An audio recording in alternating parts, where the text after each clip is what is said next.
Bienvenidos, esto es Hoy Nos Toca la Noche. Vamos a tener todo el análisis de esta Argentina electoral y en la actualidad con toda la política que nos trae el fin de semana con el cierre de las listas de los candidatos.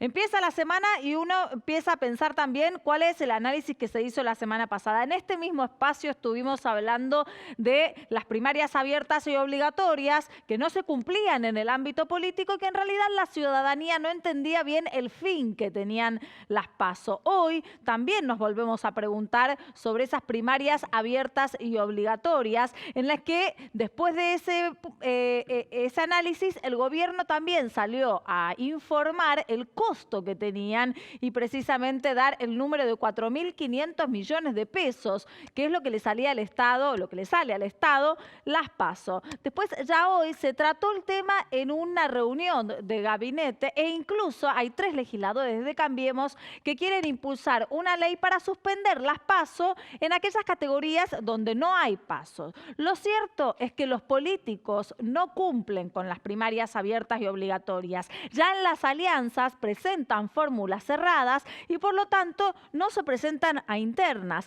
Entonces la pregunta es, en realidad, darse si a 1 mes y 17 días de las PASO vale la pena suspenderlas o si se trata de una estrategia de campaña. Empezamos.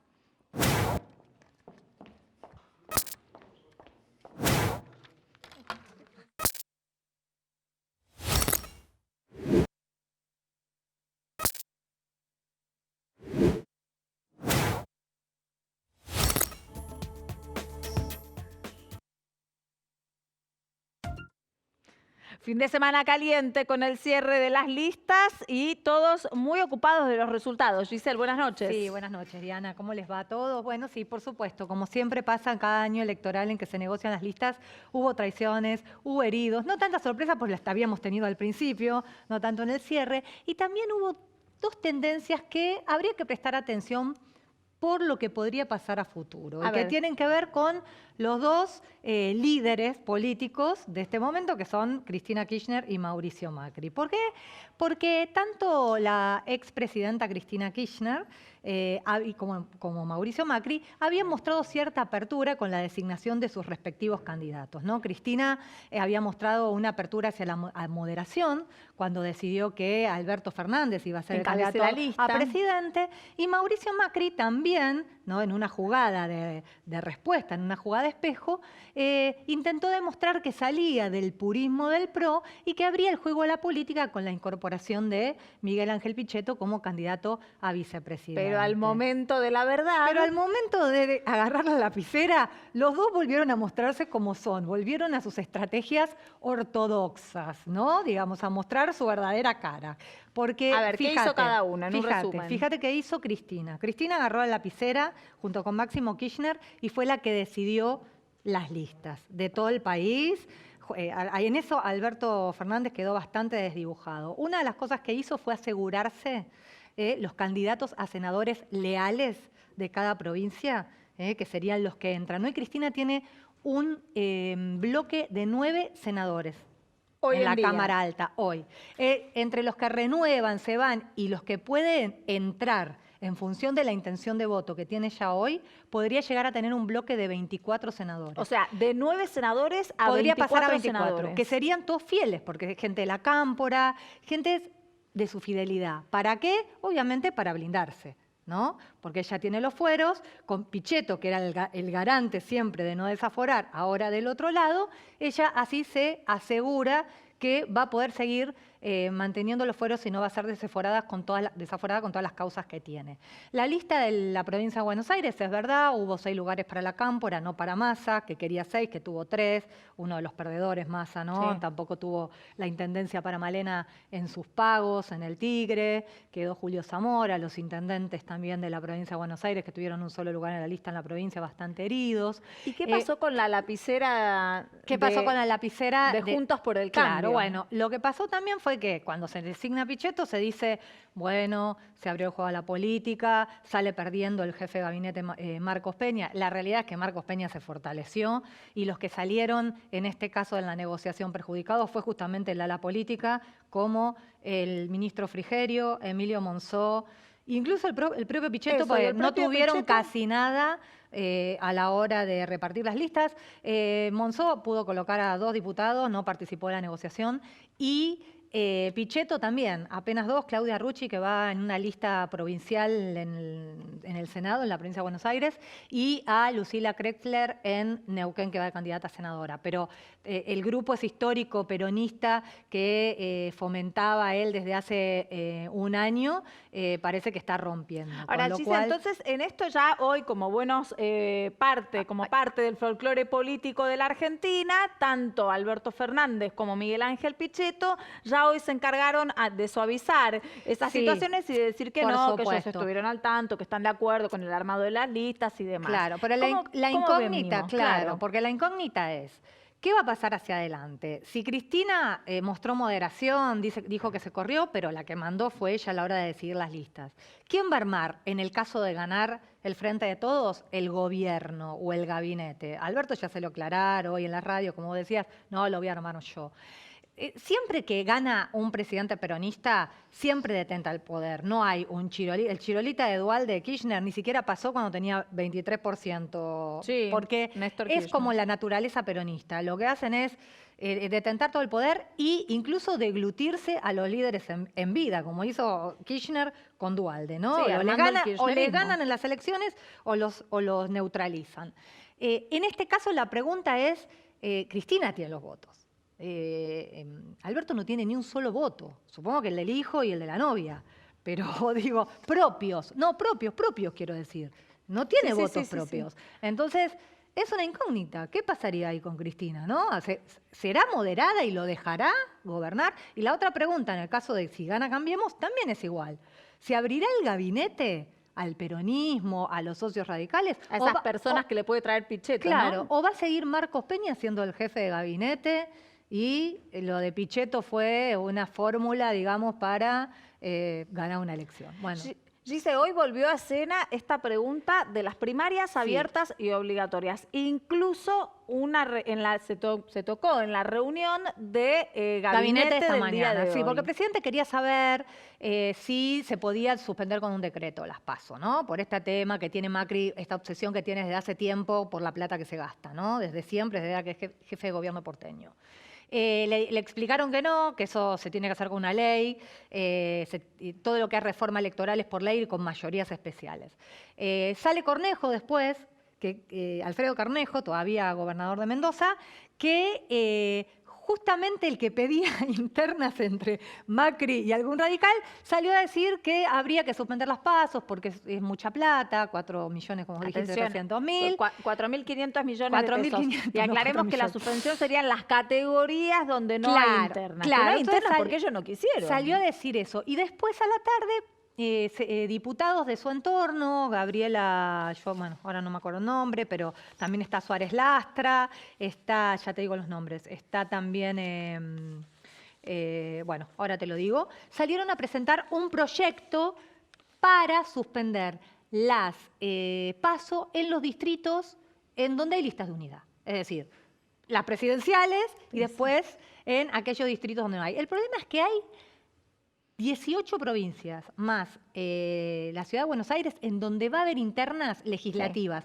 tanto de Juntos por el Cambio como del Frente de Todos e incluso de La Baña, porque en la Ciudad de Buenos Aires la interna que va a haber es de Barrio Nuevo contra Marcos Labaña, que cada uno tiene sus candidatos. Gabriela Burgos se llama una de las que presentó el proyecto en la Cámara de Diputados. Bueno, vamos a seguir analizando esto. Dale. También tenemos el análisis de Rosendo Fraga, lo vamos a escuchar y quédense porque después todos estos temas y más los vamos a charlar con Pacho Donel. La elección de Alberto Fernández por parte de Cristina, como la elección de Pichetto por parte de Macri, tienen un mismo objetivo. En ambos casos no están buscando votos. Lo que están buscando es mensajes hacia los factores de poder, los grupos de presión y los grupos de interés. El mensaje de Cristina es, no nos vamos a radicalizar. El mensaje de Macri es, vamos a tener gobernabilidad. Pero me parece que esta es la idea. La imagen de gobernabilidad es lo que, para mí, es la razón por la cual Macri no eligió a Pichetto. La Baña claramente creo que es el tercer candidato. El punto es que el tercer espacio que tenía en Alternativa Federal el peronismo anti-K, su eje político, bueno, esto se ha desarticulado.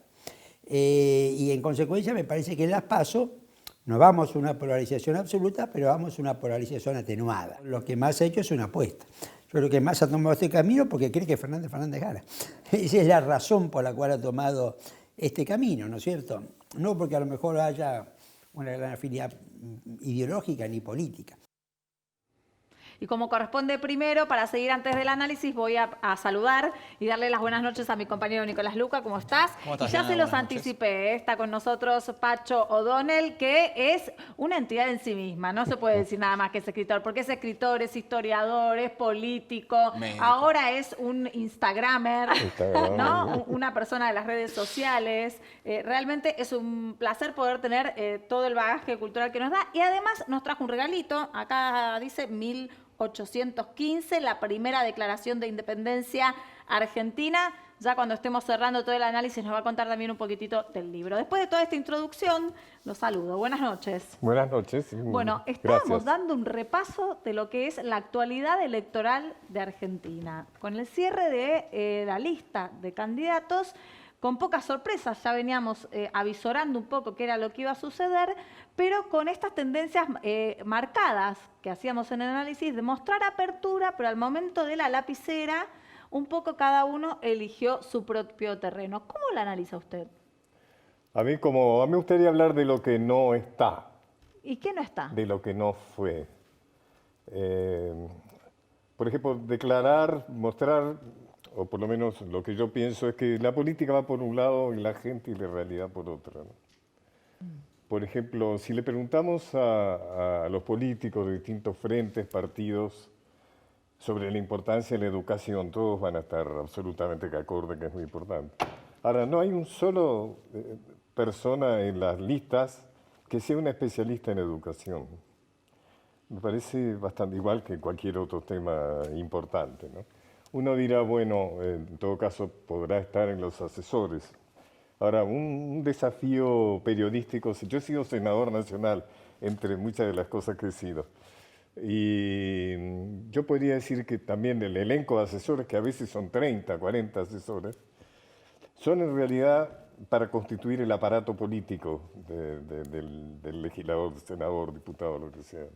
Me gustaría saber cuántos especialistas realmente hay entre los asesores que hay en las cámaras.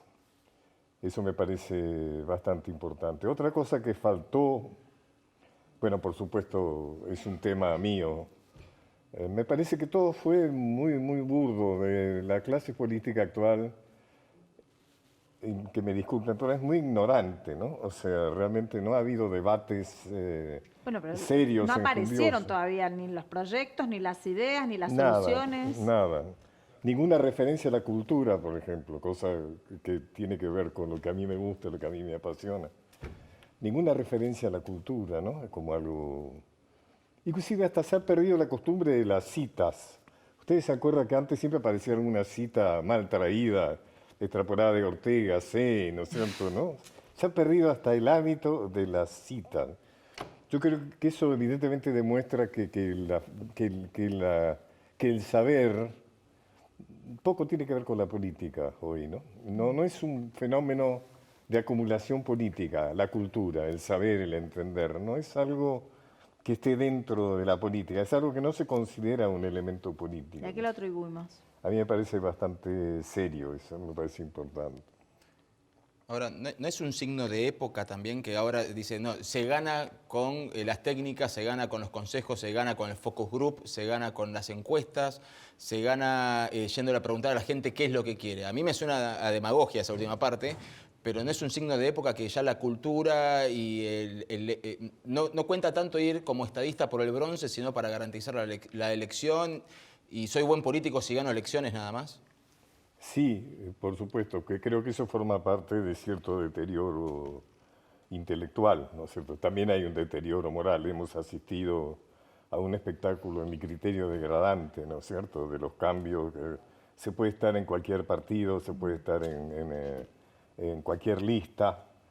Creo que es un mal ejemplo. O sea, creo que es bastante claro, y estoy diciendo algo muy remanido, que el ejemplo tiene que venir de las dirigencias. O sea, no podemos exigir a la población que se porte bien cuando los dirigentes se portan mal, ¿no es cierto? O no se portan bien.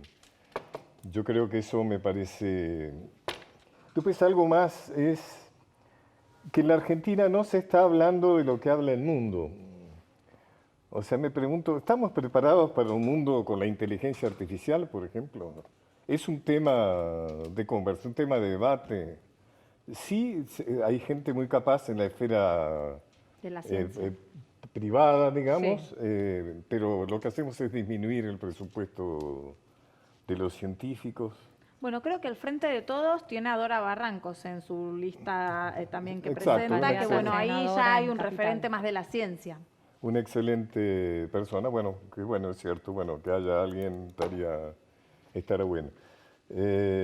Por ejemplo, el tema de la guerra cibernética de hoy es un tema muy importante, ¿no? Y me parece que no está en la discusión, no está en la conversación, no está en... Aunque no lo entendamos, creo que es importante saber que el mundo está... Hoy Trump ha amenazado a Irán, Sí. no con bombardearlo con bombas, sino con desarticular todo su sistema defensivo, o sea, con no poder utilizar los misiles porque no van a poder, porque estarán hackeados y de esa manera están desarticulados. Estamos en un momento de un avance de la ciencia que es Sí, absolutamente... donde hay también diferentes tipos de guerra, ¿no? A nivel mundial. Están las guerras comerciales, que se imprimen mucho hoy en día con las sanciones. Están las guerras también de misiles, todo lo que afecta a Medio Oriente. Pero centrémonos en los argentinos, ¿no? En este desafío de, usted dice, políticos que no demuestran, si tienen alguna debilidad, de ponerlas de manifiesto para la sociedad. Sí, o por lo menos si no lo demuestran ellos, que convoquen a gente Claro. que está capacitada para Ahora, hacerlo. Mauricio Macri va a ser el primer presidente que va a terminar su mandato en la historia de Argentina, por lo menos moderna, ¿no? Primer presidente no peronista. No No peronista, no peronista. Sí, sí, gracias. Y además es un candidato competitivo, pese a la crisis severa, digo, porque mide como Cristina, ¿no? Pese a la crisis severa que está atravesando el país. ¿Eso implica un cambio de paradigma? O cambio cultural es un eslogan del gobierno, pero ¿hay un cambio? Porque, ¿cómo lo explica usted? Bueno, yo creo que es bastante, digamos, son dos candidatos que tienen más del 50% de imagen negativa. Sí. Eso es algo extraordinario, una polarización entre dos candidatos que tienen más del Sí. 50%. O sea que la gente hoy realmente no quiere votar por ninguno de los dos, diríamos, ¿no? Pero parecería Pero que la termina el situación mandato, los quiero va decir. llevando... Ahí hay un cambio en los argentinos. ¿Perdón? Digo, en otra época, con esta crisis, no terminaba un gobierno no No, peronista el eso sí, mandato. es bueno... ¿Eso es un es aprendizaje bueno- de los argentinos? ¿De bueno, quién? hoy ¿De la mi clase señora política? Marina, ¿O es decía algo desinterés? bueno, decía algo positivo. ¿O es Y bueno, desinterés, eso- Pacho? ¿Eh? ¿Es un aprendizaje o O es, es- o es desinterés? No.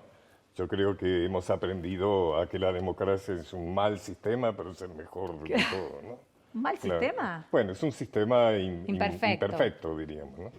Pero es el mejor de todos, de todas maneras, ¿no? Eso es clarísimo, claro.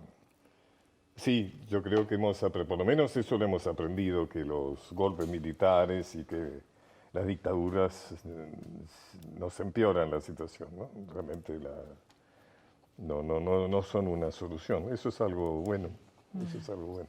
Hay una cuestión de valores que se están empezando a discutir, que por lo menos para mi generación eran discutibles y de golpe se está empezando a discutir en el mundo y en Argentina sobre si es conveniente o no el sistema político que se está utilizando, una república democrática. Siento que ya empezamos a escuchar a algunas personas del arco intelectual. ¿Qué opinión le merece a usted ese tipo de planteos? ¿Por qué surgen esos planteos y si son válidos o no? El planteo he tenido alguna dificultad de escucharte. Tanto en el mundo como en Argentina se empieza a replantear si sigue siendo válido el planteo de las democracias occidentales, Sí, republicanas. correcto. Ahora sí. Algo que no se veía desde la década del 20 o 30. No es un tema que yo domine mucho, pero creo evidentemente que es un sistema planteado para otro momento de la historia. No sé qué es no soy un especialista en ese tema, no sé qué es lo que podría replantearlo. Hay muchas cosas que están funcionando en términos de paradigmas antiguos, ¿no es cierto?, que necesitan ser renovados.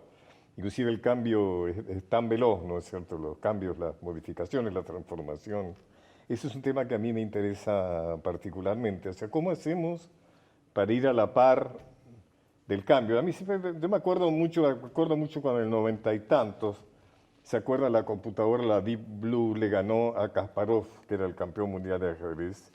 Le ganó una partida de ajedrez y fue algo extraordinario, fue un antes y después. Ahora, la Deep Blue en este momento pierde con todas las computadoras actuales porque tiene una diferencia extraordinaria.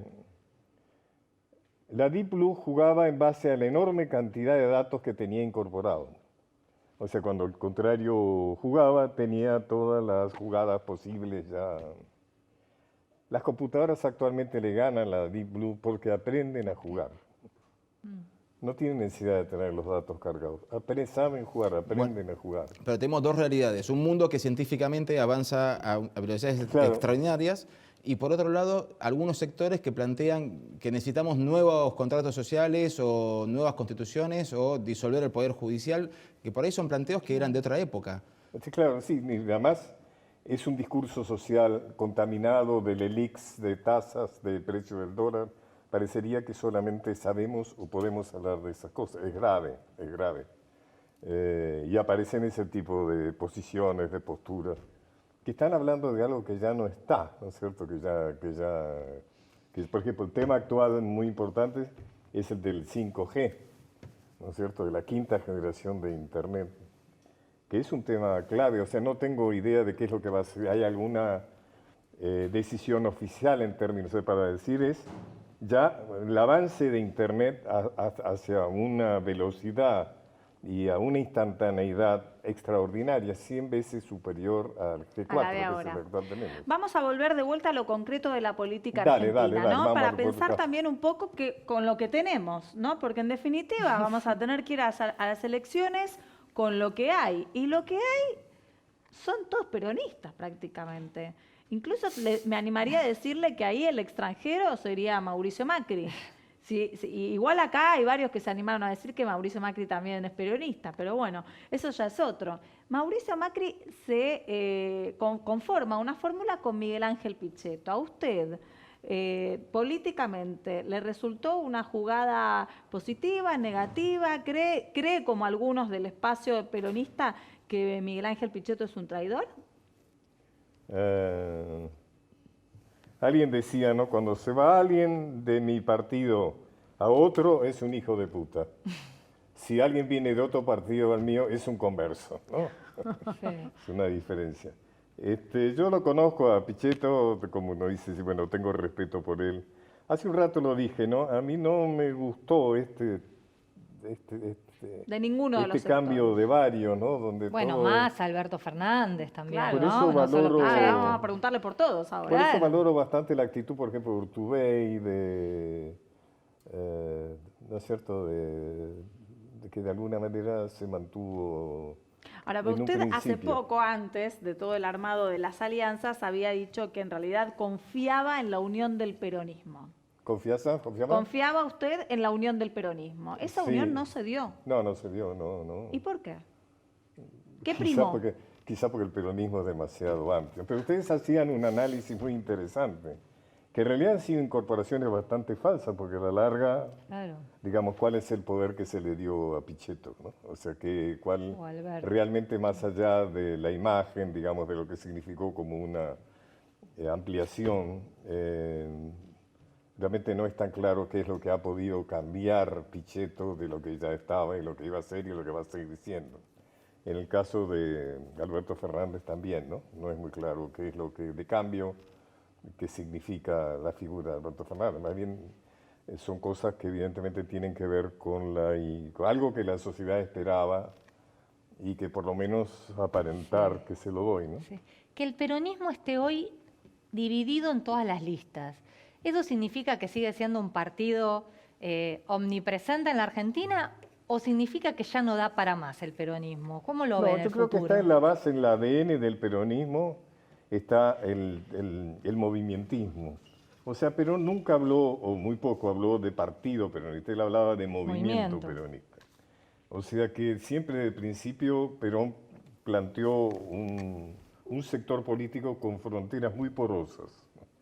Y habló también, ¿se acuerdan de esa frase? Que tiene que ser una montura capaz de cabalgar los tiempos. Y así ha sido el peronismo, ha podido cabalgar tiempos autoritarios, tiempos neodesarrollistas, tiempos más bien con una proximidad importante al socialismo, tiempos más neoliberales.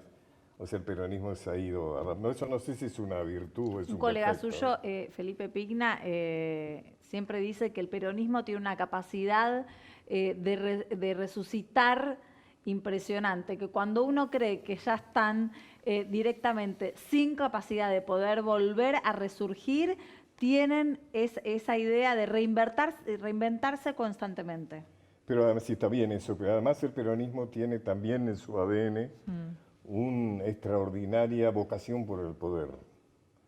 O sea, Pero el eso es bueno o peronismo malo, sabe Pacho. cómo llegar al poder y sabe qué hacer con el poder. A veces hace demasiadas cosas que no debe con el poder. Pero creo que también está en su base una estrategia en relación al poder muy superior a la de todos los otros partidos, ¿no? Ya que hablamos del peronismo y la capacidad de amoldarse,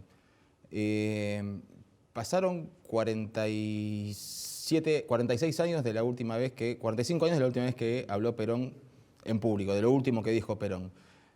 ¿No quedan ciertas cosas como anacrónicas? ¿No se debe el Partido Justicialista una actualización doctrinaria puertas para adentro para decir, bueno, nosotros vamos a salir a jugar de esta forma de cara a la sociedad y no que pase lo que está pasando ahora, que uno piensa una cosa, otro piensa otra y la sociedad entera tiene que dirimir la interna del justicialismo? Yo creo que la necesidad, lo decíamos al principio, ¿no?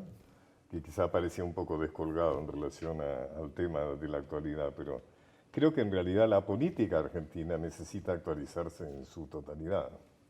O sea, por ejemplo, lo que pasa es que tiene que ver con la poca formación de los políticos. Eso también es un problema grave. Por ejemplo, en términos de hablar de las cosas que me preocupan o que me ocupan, está el tema de la 5G que estábamos hablando. O sea, ¿qué posición va a tomar la Argentina en relación a... El 5G es la quinta generación de Internet. ¿Qué es el causa en este momento todo el problema con Huawei? Sí, Claro, Huawei, claro. ¿no es Conflicto cierto? internacional, Es sí. la empresa china que está disputándole a las empresas norteamericanas, a Google y a todo lo demás, Sí. el control del funcionamiento, digamos, del Internet, que ya está funcionando En el en varios mundo. países. Inclusive en el sur de Chile hay una base de Huawei muy importante para controlar, digamos, lo que pasa en el hemisferio sur. Yo creo que esas son cosas que pueden parecer abstrusas en este momento, pero me parece que es lo que está pasando en el mundo. Y no, me parece tan vasto, digamos, ¿no? Lo que se habla y lo que se dice en la política argentina, que me parece que eso es algo que hay que Bueno, mejorar es un absolutamente. tema que el gobierno suele mencionar, digamos, le va mal en la economía, no habla de economía porque no tiene nada que mostrar, pero suele hablar de tecnología y de avances tecnológicos, mientras que en el kirchnerismo lo tenés a Juan Grabois peleándose con Mercado Libre y un poco más diciendo Sí, sí, que lo sí, va a sí. apropiar la empresa, ¿no? Digo, entonces, digamos, ¿cuál de los tres candidatos hoy estaría más cerca de la modernidad que usted dice? ¿Estaría más? Cerca de esa modernidad que usted dice. No podría hacer esa diferenciación, ¿no? Me parece que no te puedo contestar esa pregunta. Pienso que Macri tiene una cosa más moderna relacionada con lo empresario, indudablemente, como defecto o como virtud, no sé. Seguramente Cristina y Alberto tienen una relación importante, lo que es el manejo social, de economía por el lado de la baña, etc. Pero hay algo que también, yo estoy como hablando de las cosas que a mí me perturban, ¿no? El tema de la pobreza. A mí creo que nadie ha enfrentado, ninguno de los candidatos han enfrentado el tema de la pobreza como debe ser. Se habla de pobreza cero y otra serie de Más allá de un abstracciones, número que se largue, usted dice. Más ¿Perdón? allá de un número del mes, de la pobreza No, del claro. Fíjate vos que el tema de la pobreza, lo he dicho alguna otra vez, es un tema de Estado grave. Yo soy médico, además. Me olvidé de ese detalle, también lo tendría que haber Yo dicho, también. lo sabía, Yo psiquiatra. también me olvido que soy médico a veces. Pero no hablan, ¿sabes? Fíjate vos Los dos que- fracasaron. No hablan porque en el tema de la pobreza, tanto el gobierno de Cristina Kirchner como el de Mauricio Macri fracasaron. Cristina Kirchner dejó 30% de pobre, Mauricio Claro, Macri pero lo fíjate montó. vos que el fracaso es un tema de Estado muy importante, porque cuando se habla de 50%, por ejemplo, de pobres, 60% de chicos, ¿qué quiere decir eso? Más allá de la solidaridad que uno tiene con la gente que tiene frío en invierno, que no come toda la comida. ¿Y qué le va a pasar a la Argentina cuando esos chicos, 60%, no están comiendo proteínas? Correcto. No es broma. No. O sea, tenés ahí un 60% de ciudadanos futuros De chicos que van a estar malnutridos. disminuidos. No, son adultos no con incapacidad de estudiar, de entender, Claro. de conocer. O sea, el chico que no come proteína es un adulto incapacitado. O sea, que en vez de tener lo normal de 100 cociente intelectual, va a tener 60, 70. Entonces, ¿qué pasa? Uno puede imaginarse el futuro de la Argentina poblado de gente a la cual no hemos sabido darle de comer y que está constituyendo una población con dificultad para adaptarse a la sociedad, para poder estudiar, para poder entender, Ahora, para eso tener no un se buen resolvió trabajo, porque no hubo para decisión aprender por- qué pasa con toda esta modernidad que hemos estado Eso no se hablando. resolvió porque no hubo una decisión política No hubo una realmente decisión de los- política, absolutamente. de ninguno de los últimos gobiernos de la Argentina. Absolutamente. Yo creo que no hubiera sido nada difícil, que no es nada difícil darle de comer a los chicos. Me parece que cuántos chicos hay, cuántas cosas, cuántas proteínas necesitan. Si hay algo que no nos faltan es proteínas. Bueno, de hecho, bueno, Tenemos de yo, todo tipo de proteínas. en general cuando hablo con mujeres, son en la mayoría que tienen organizaciones ONG que ayudan a chicos, lo que plantean actualmente es, si no va al colegio, el fin de semana no comen. El lunes, si es feriado o no hay clases, ese chico el lunes Pero es ¿me un entendés lo tercer te día digo? que no come. Es más que eso. Eso es un buen análisis. Pero es más que eso. Ese chico que no come, Es el futuro. en el futuro va a ser un adulto incapacitado. Claro, no va a tener O sea, capacidad no de es solamente que razonamiento. tiene hambre, es que se le está hipotecando su futuro.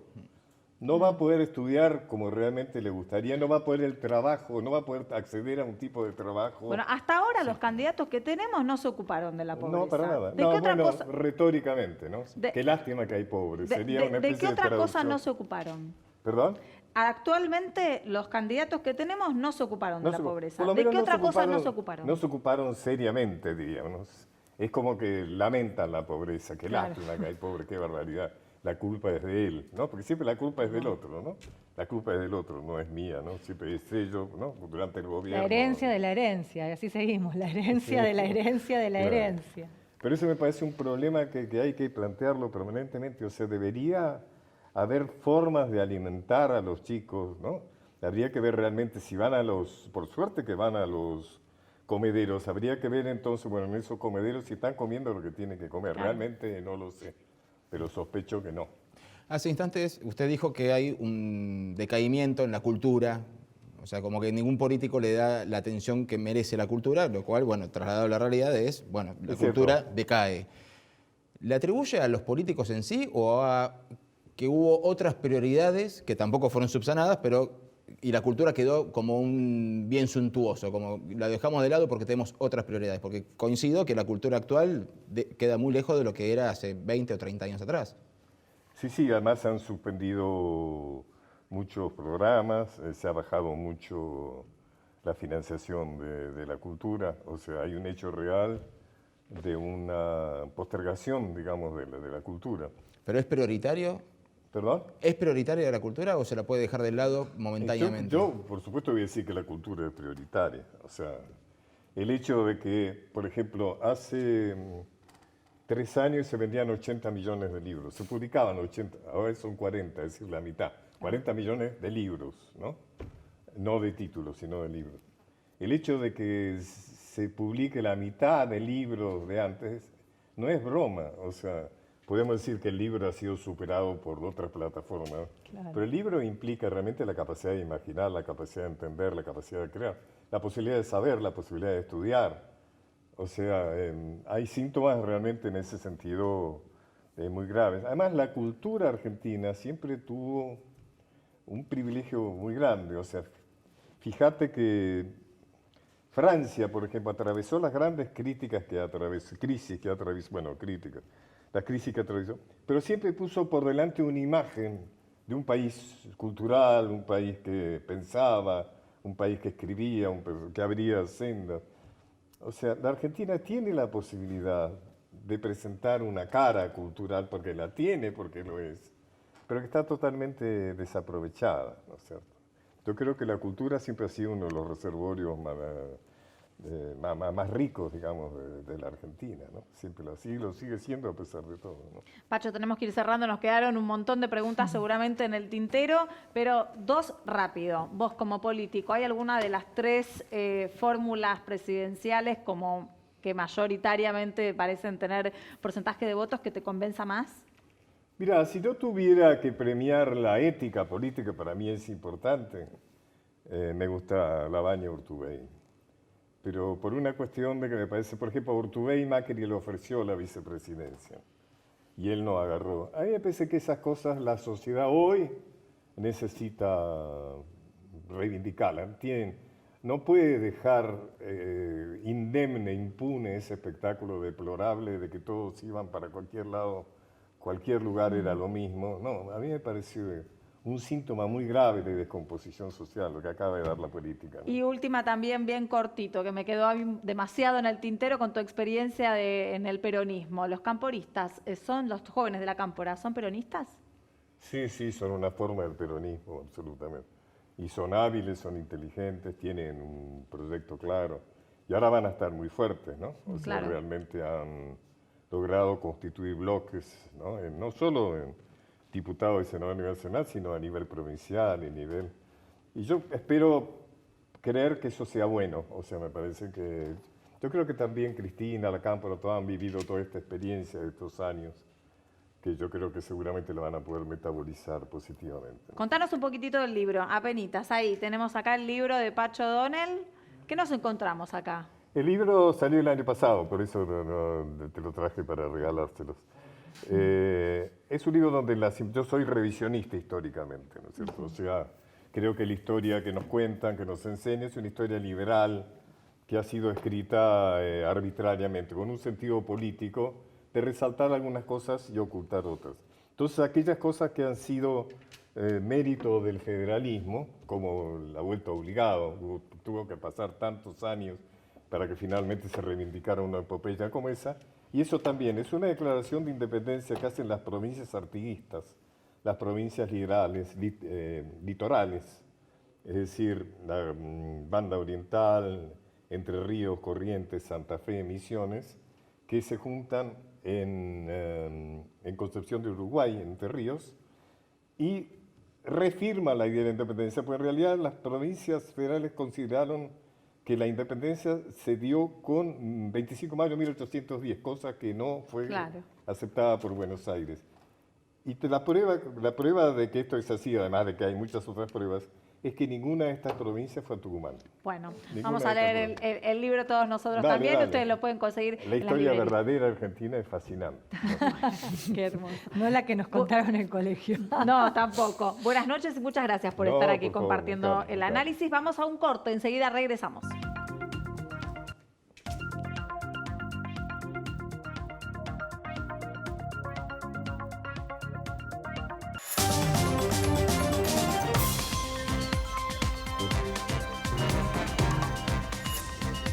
Vamos a seguir con la información de la Argentina. Vamos a saludar a Laura García. ¿Cómo estás? Buenas noches. Hola, ¿qué tal? Bueno, y la Argentina tuvo un revés en cuanto a la situación judicial con YPF. ¿Qué novedades hay al respecto, Lau? Otro revés. Otro revés. Sí, y vos fíjate, Diana, qué curioso cómo a veces los inicios coinciden con los desenlaces. En el ver. comienzo de la gestión macrista, un fondo buitre. En el final de la gestión macrista, otro fondo buitre. Porque detrás de esta demanda contra YPF, reclamando por lo que fue la estatización, recordemos, del 51% en el 2012, hay efectivamente un fondo buitre. Y es interesante igual discriminar, porque no todos los fondos buitres son iguales, hay subespecies. aquellos buitres que fueron detrás de nuestra deuda, ¿qué hacían? Compraban bonos a precio de remate, muy baratos, por centavos de dólar, porque tenían espalda financiera suficiente como para litigar y bancarse un juicio de capaz 10 años con tal de después poder cosechar ganancias extraordinarias. Estos fondos buitres que están ahora detrás de YPF son similares ¿en qué? En que lo que compran no son bonos sino juicios, compran derechos de litigio. Le compraron a 2 empresas el 25% de su propiedad en YPF y el derecho a litigar, con lo cual van a ser ellos quienes cobren. Están reclamando 3.000 millones de dólares, que no es poca plata. No. Recordemos que ya a Repsol le habíamos pagado 5.000 millones en su momento por la expropiación. La Corte Suprema de Estados Unidos, en concreto, lo que definió hoy es que esta cuestión legal va a tener que definirse en los tribunales de Nueva York y no aquí, ahora, que era el argumento argentino. Insistiendo en que esa situación judicial se traslada a nuestro país. Sí, van a hacer una nueva presentación. Vos viste que la justicia funciona así, presentación tras presentación, pero porque entienden los funcionarios que hay más chances, más probabilidades de que salga a nuestro favor si se trata en jurisdicción argentina, pero no parece que ese vaya a ser el caso. Hay un datito casi de color.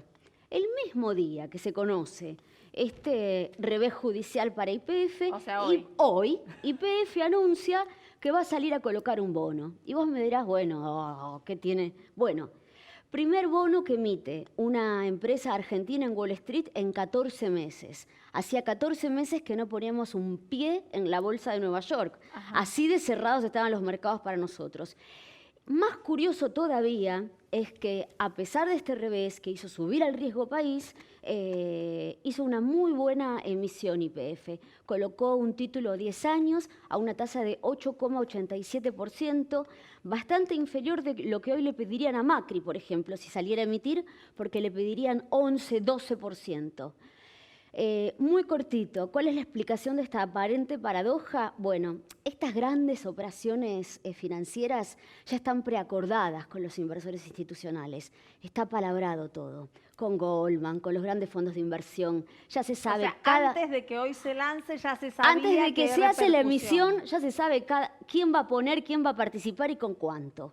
De lo contrario, jamás hubiera salido tan bien. Claro. Para que tengan una idea de lo inmensas que son, colocó 500 millones de dólares YPF. El mínimo para entrar, a ver si a vos te da, Nico, 150.000 dólares. A ver, para. No, bueno, nosotros no. Yo te presto si querés. Ahora hacemos una vaquita. En realidad, bueno, hay que ver entonces cómo sigue esa vía económica de los bonos, pero también cómo sigue la vía judicial. Sí, seguramente la suerte...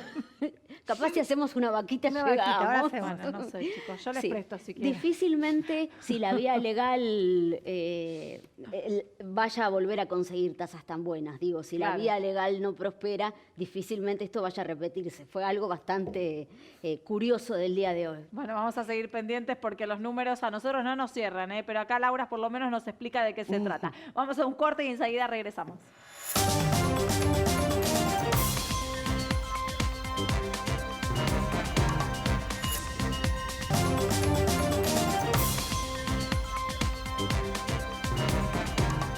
Nuevos capítulos en el fútbol del interior del país nos hacen ver cómo hay un entramado que no tiene nada que ver con lo deportivo. Lo hemos planteado un montón de veces aquí en Hoy Nos Toca a la Noche y nos vuelve a traer la problemática Santiago Ladino. Santiago, buenas noches.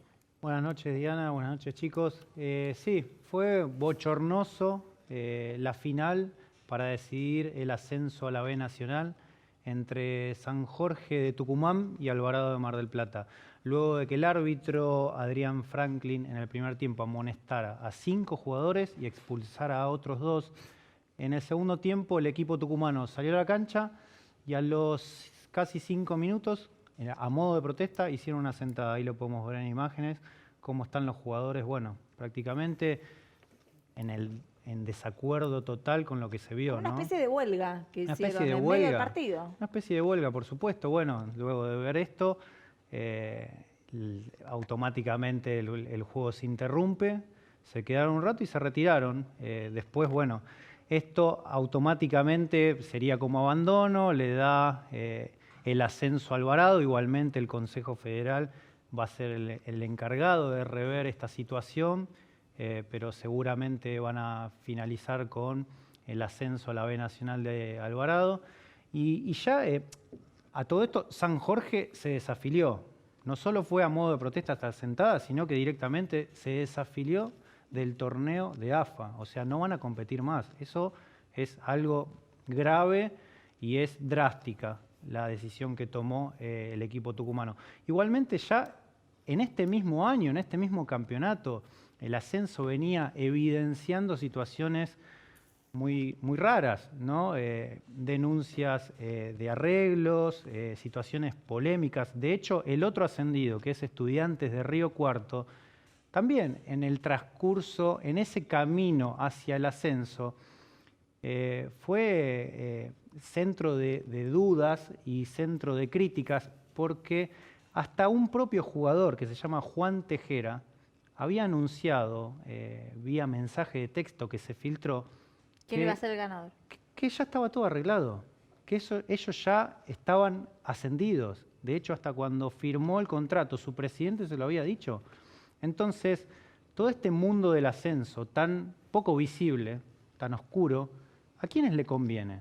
¿A quiénes le conviene? Y es una pregunta interesante, ¿no? Porque siempre hay que tratar de analizar quiénes están detrás de estos clubes que tienen tan poca visibilidad y que de repente, de un año a otro, de estar jugando en el interior, de saber muy poco de ellos, pasan nada más ni nada menos que a la B Nacional, a la segunda categoría más importante del fútbol argentino, donde los niveles de dinero que empiezan a percibir son enormes.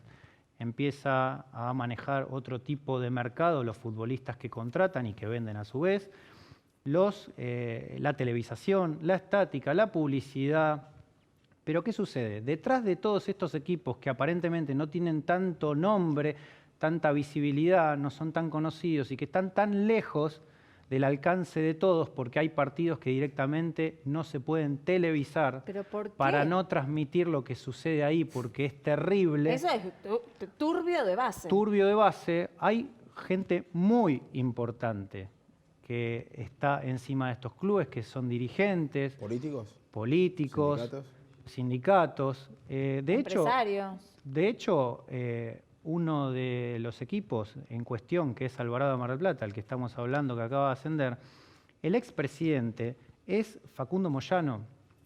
Y no es el único equipo que están los Moyanos, ¿no? A veces uno se pregunta, ¿tanto amor por el fútbol tienen los Moyanos que de repente, porque podés entender, ahí lo vemos en pantalla, su fanatismo por Independiente, sí, del cual el presidente es Hugo Moyano, y bueno, tratan de llevar a Independiente a lo más alto. Pero después también tienen a Alvarado, tienen a Club Atlético Social Deportivo Camioneros, que el presidente es Pablo Moyano, y después también tenemos a Social Cultural El Porvenir, que es de Mar del Tuyú. También es otro equipo que ellos están encima. Obviamente, mírenle los escuditos. El logo de los camioneros. Sí. Alvarado tiene sentido porque Facundo Moyano es de Mar del Plata. Ahora el de Mar del Tuyú. Bueno. No, pero aparte, mirá el logo. El logo tiene un camión ahí en el logo del club social. Háblame de ese de Barranca Central. Pero que debe haber un negocio. El club de Barranca Central es el de Chiquitapia. También sabemos que Chiquitapia es el presidente nada más ni nada menos que la AFA. Pero ¿qué pasa? Entre Chiquitapia y los Moyano prácticamente son familia. Claro, porque Chiquitapia está son casado familia. con un hijo Es el yerno. Claro, entonces, digamos que esos 6 escuditos que vemos, Hay que agregarle a la AFA. que está nada más ni nada menos que la AFA, es un poco todo lo que esta familia, ¿no? Sí. Moyano y Tapia, están acaparando en el fútbol. Hoy por hoy entras a un vestuario y ves a un Moyano. Así que si ellos quieren ascender a algún club, bueno, por arte de magia y de las cosas que empiezan a suceder en esos partidos que no se ven, no se televisan, sucede. Sí, Bueno. sucede, Diana, pero esto San Jorge podría haber puesto a un Moyano de presidente y se solucionaba. Ay, qué horror. Mira, todos estos clubes, como te decía, a modo de repaso, que tienen muy poca visibilidad, que no se sabe bien de dónde vienen y de repente aparecen en la B Nacional, por supuesto que hay gente muy poderosa detrás inyectando dinero, inyectando intereses, porque después las ganancias se multiplican. ¿Y de dónde vienen las ganancias cuando empiezan en la B Nacional? Las ganancias, como te decía, la televisación, los futbolistas que de repente manejan otros valores y no solo quedan mucho dinero en el camino cuando se los contrata, sino ni hablar de cuando se los vende, las publicidades. Siempre hay gente muy importante detrás de estos clubes. Es un poco como el pan y circo de aquella época de los romanos, donde hay un club que lo maneja un gobernador de alguna provincia, Y mantenemos contentos a un todos. intendente, un sindicalista. Y qué mejor que ese club que maneja ese sindicalista, ese intendente, ese gobernador le vaya bien. La gente está chocha, lo relaciona con que si este gobernador, este intendente, este sindicalista tiene a mi club de esa manera y me enorgullece, genial, es bárbara su gestión.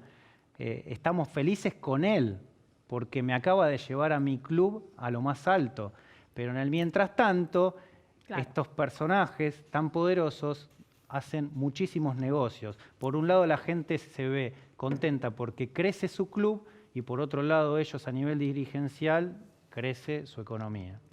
Bueno, nos tenemos que ir, pero igualmente tenemos que mencionar también la responsabilidad de los árbitros que en cada uno de estos partidos tienen. Buenas noches, chicos. Muchísimas Buenas noches, gracias. Diana. Arrancó la semana. Mañana martes volvemos acá a las 11 de la noche, a las 23, haciendo Hoy Nos Toca la Noche.